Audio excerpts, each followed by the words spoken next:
ফাতেমা এমন একজন বউ ছিলেন যিনি তার স্বামীর কাছে কোনো আবদারি করতেন না, কোনো কিছু চাইতেন না। তো একদিন স্বামী আসছে, আলী এসে বলছে, এই ফাতেমা, তুমি আমার কাছে কোনো কিছু চাও না কেন? কিচ্ছুই চাও না, আমি চাই তোমাকে দিতে, তুমি নিতেই চাও না। আজকে তুমি এমন একটা কিছু চাইবা যেটা খাওয়ার জিনিস হবে, আমি তোমাকে নিয়ে এসে খাওয়াবো, আমি তোমাকে নিয়ে এসে। তো ফাতেমা বলছেন, না দরকার নাই। কি দরকার, থাক না, কোনো প্রয়োজন নাই। তো আলী আজকে নাসর বান্দা, না আমি খাওয়াই ছাড়বো আজকে, বলো কি খাবা। তো চাওয়ার একটা লিমিটেশন আছে। উনি বললেন, আমার কিচ্ছু লাগবে না, জাস্ট বাজার থেকে একটা আনার নিয়ে আসবেন। কি নিয়ে আসবেন? তো আলী রাদিয়াল্লাহু তাআলা আনহু বলছে, ঠিক আছে যাও, আমি যাচ্ছি, তোমার জন্য নিয়ে আসবো একটা আনার। বের হয়েছেন নেওয়ার জন্য। এই মনোযোগ দিয়ে শুনবেন হাদিসটা, খুব মনোযোগ দিয়ে। বাজার থেকে একটা আনার কিনেছেন, কিনে যখন বাসায় ব্যাক করবেন, হঠাৎ করে একজন গরিব মানুষ আসছে, সে বলছে, আলী, আজ 3 দিন যাবত আমার পেটে কোনো খানা নাই, আমি বড় হতদরিদ্র মানুষ, খুবই ক্ষুধার্ত মানুষ, তুমি কি আমাকে কিছু খাওয়াতে পারবা? আলী রাদিয়াল্লাহু তাআলা আনহু এতটা দান করার মেন্টালিটি ছিল, এতটা ভালো মানুষ ছিলেন, বইয়ের কথা ভুলে গিয়েছেন, ওই আনারটাও আল্লাহর রাস্তায় দান করে দিয়েছেন। তো যখন আনার মানে হচ্ছে ডালিম, ডালিম, ডালিম। ও আচ্ছা, না বুঝতে বলা যাবে, কোনো সমস্যা নাই। আনার মানে হচ্ছে, নগরে ডালিম আছে না নাই? তোমাদের নগরে একটা বড় বাজার আছে, বাজারটার নাম কি? ওখানে দেখবা রাস্তার বাম পাশে সবগুলো বসে না, ফলের সব দেখবা, অনেক অনেক অনেক আপনার আঙ্গুর রাখা আছে, বেদানা রাখা আছে, আছে না নাই? আপনারা বেদানাও বলেন, ডালিমও বলেন। আচ্ছা, তো উনি দান করে দিয়েছেন। তো যখন দান করে দিয়েছেন, হঠাৎ করে মাথায় আসছে, তো কার জন্য ছিল? ফাতেমার জন্য। বলেন, কার জন্য ছিল? তো মনটা খারাপ যে জীবনে বউ একবার চাইলো, তাও খাওয়াইতে পারলাম না, মানুষকে দিয়ে দিলাম। বাসায় আসছে, মনটা খুবই খারাপ। তো বউয়ের ভালোবাসা কাকে বলে খুব ভালো করে বুঝবেন। আলী যখন গেটটা খুলেছে, ফাতেমা যখন আলীর চেহারার দিকে তাকাইছে, বলছে, আলী, নিশ্চিত তুমি আমার বেদনা, আমার ডালিম তুমি আল্লাহর রাস্তায় দান করে দিয়েছো। সুবহানাল্লাহ পড়ে। তো বলছে ফাতেমা, আসলেই তাই, আমি দান করে দিয়ে আসছি। তো বলছে, আলী, তুমি যদি আমার জিনিসকে আল্লাহর রাস্তায় দান করে খুশি হও, আমি ফাতেমা তাতেই খুশি হয়ে গেলাম। অবাক করা বিষয় দেখেন, হঠাৎ করে একজন মানুষ বাসার গেটে নক করেছে, এই কেউ কি আছে বাসায়? গেট খুলেছে, তো দেখছে গেটের বাইরে দাঁড়িয়ে আছে একজন সাহাবী, তার নাম হচ্ছে সালমান ফারসি। তার নাম কি? এদিকে পেছনে কিয়ামত হয়ে যাক, তোমরা আমার দিকে তাকাও। তার নাম কি? সালমান ফারসি। বলছে, কি হয়েছে আপনার, হঠাৎ করে আপনি আমাদের বাসায় আসছেন? বলছে, নবীজি তোমার জন্য 9টি আনার হাদিয়া পাঠিয়েছেন। আপনার সুবহানাল্লাহ পড়তে পারলেন না? কয়টি আনার? আরো জোরে। তো আলী বলছেন, নো, এটা আমার না, এটা আমার হতে পারে না। সালমান ফারসি বলছে, কেন? এটা তোমার জন্য পাঠিয়েছে। আলী বলছে, ভালো করে চেক করো, এটা আমার জন্য হতে পারে না। বলছে, কেন? বলছে, আল্লাহ তাআলা কোরআনে বলেছেন, মান জাআ বিল হাসানাতি ফালাহু আশরু আমসালিহা, যে আল্লাহর রাস্তায় একটা দিবে, আল্লাহ তারে 10 গুণ বাড়ায় দিবে। তাহলে আমার তো 9টা হবে না, আমার হবে কয়টা? তো সালমান ফারসি এই কথা শুনে আবার পকেটে হাত দিয়েছে, হাত দিয়ে আর একটা বের করেছে, বলছে, নবী তোমাকে 10টাই দিয়েছে, আমি জাস্ট পরীক্ষা করছিলাম। সুবহানাল্লাহ পড়ে। তো চাইলেও একটা ভালোবাসা লাগে, আর যে আল্লাহর রাস্তায় দান করে তার আরো বেশি বাড়ায় দেয়। একজন আওয়াজ দিয়ে বলেন, তিনি কে?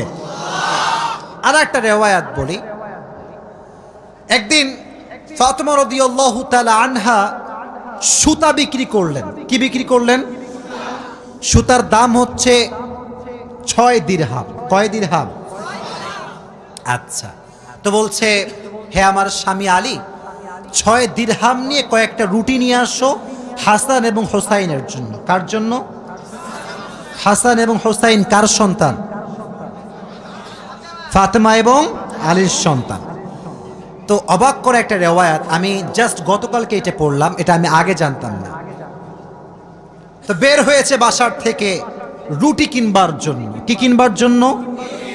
রুটি কিনে ফেলেছে। Just he was coming back to home, বাসায় আসছিলেন। হঠাৎ করেই গরিব আসছে, অসহায় মানুষ। আলী, কিচ্ছু নাই পেটে খাওয়ার মতো, তুমি কিছু দিতে পারবা? আলীর মনোমাইন্ড এতটা বড় ছিল, যা কিনতে গিয়েছিল ফ্যামিলির জন্য ওইটাও আল্লাহ রাস্তায় দান করে দিয়েছে। জোরে সোরে পড়ুন সুবহানাল্লাহ। সন্তানের জন্য খাবার আপনি কিনেছেন, কিন্তু দান করে দিয়েছেন, কিন্তু ভেতরে একটা কষ্ট আছে না নাই? দেখো এই যুবকেরা, প্লিজ প্লিজ লাফালাফি করো না, এদিকে আমার দিকে একদম স্থির হয়ে থাকো, চুপচাপ স্থির থাকো। কারণ নওগাঁর মানুষ তো এরা অভদ্র ঘরের সন্তান, এরা সব ভদ্র ঘরের সন্তান, ঠিক না? চুপচাপ থাকেন। তো যখন ফিরে আসবেন, হঠাৎ করে একজন লোক আসছে, এসে বলছে, আলী তুমি কি এই উটটা কিনবা? উট? বলেন কি? তো আলী বলছে, না ভাই, টাকা পয়সা নাই, কেনার সম্ভব না। তো বলছে, তোমাকে আমি এইটা এখন দিচ্ছি, তোমার যখন বিক্রি করার সুযোগ হবে তখন বিক্রি করবা, তোমার লাভ তুমি রাখবা, আর আমারটা আমাকে দিলেই হবে। তো আলী বলছে, ঠিক আছে দাও। জাস্ট উটটা নিয়েছে, উট নিয়ে বাসায় ব্যাক করবে, আবার আরেকজন আসছে, বলছে, ভাই এর দাম কত নেবেন বলেন? বলছে, ভাই আপনি দাম বলেন। যে উটের দাম হোক 200 দিরহাম, ওই লোক আগেই বলছে, আমি এটাকে তোমার কাছ থেকে 300 দিরহাম দিয়ে ক্রয় করে নিব। নিয়ে নিয়েছে উট। তাহলে আগে ছিল মাত্র কয় দিরহাম, এখন তিনি কয় দিরহামের মালিক হয়ে গেলেন?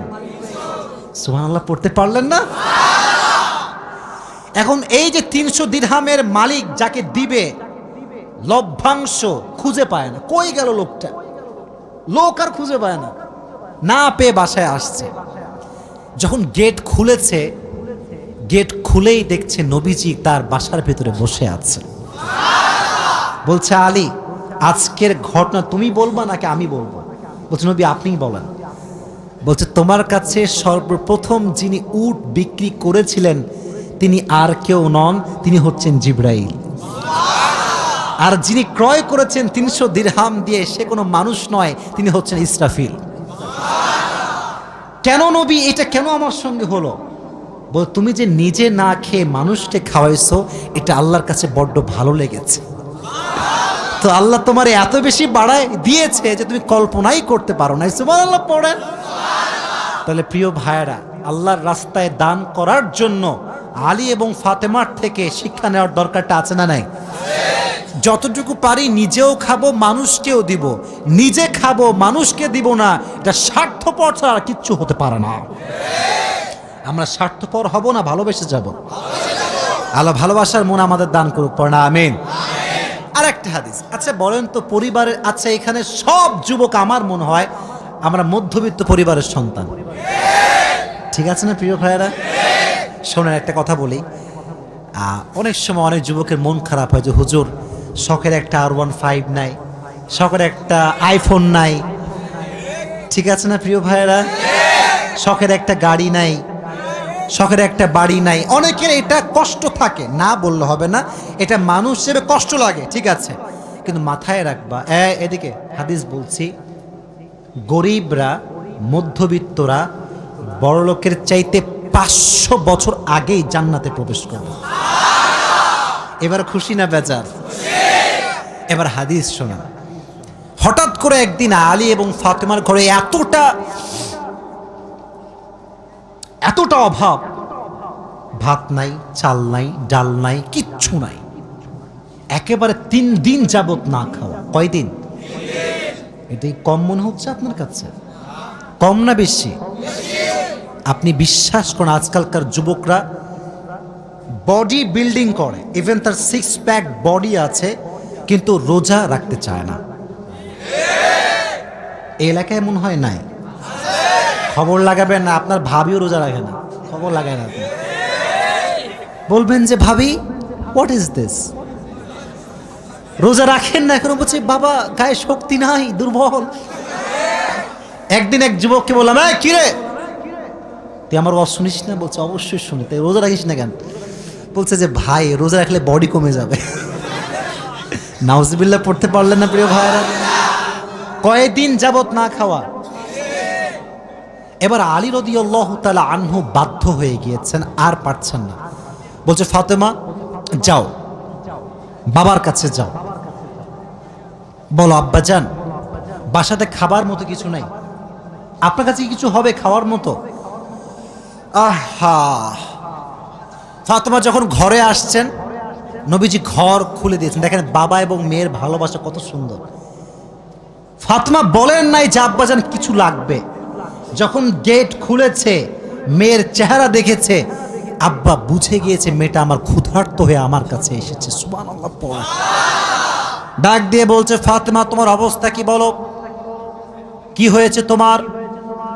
ফাতেমা রাদিয়াল্লাহু তাআলা আনহা ডাক দিয়ে বলছে আব্বাজান আজ 3 দিন যাবত আমাদের বাসায় কোনো ভাত নাই, ডাল নাই, চাল নাই, গোস্ত নাই, কিচ্ছু নাই।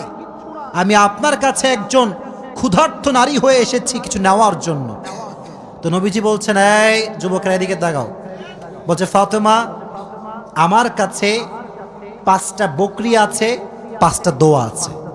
5টা বকরিও আছে, 5টা ধামরাটের ভাইয়েরা 5টা দোয়া আছে, 5টা বকরি আছে। তুমি কোনটা নিতে চাও? Which one you want select? তো ফাতেমা বলছে নবী হে আমার বকরি লাগবে না, আমাকে দোয়া শিখাই দিলেই হবে। পরীক্ষায় পাস। দোয়াটা আমার সঙ্গে সবাই পড়েন, সকলে আমার চোখে চোখ রাখেন, সবাই পড়েন ইয়া আউয়ালাল আউয়ালিন ইয়া আখিরাল আখিরিন ইয়া যাল কুওয়াতিল মাতিন ইয়া রাহিমাল মাসাকিন ইয়া আরহামার রাহিমিন। আমি জানি যে এটা এখনই মুখস্থ করা সম্ভব না, তবে এটা আগামীকাল কোথায় যাবে? মাশাআল্লাহ, সার্চ করবেন, ডাউনলোড দিবেন, এখানে কাট করে নিয়ে আসবেন। এই দোয়াটা you have to repeat after me, বারবার বারবার বারবার।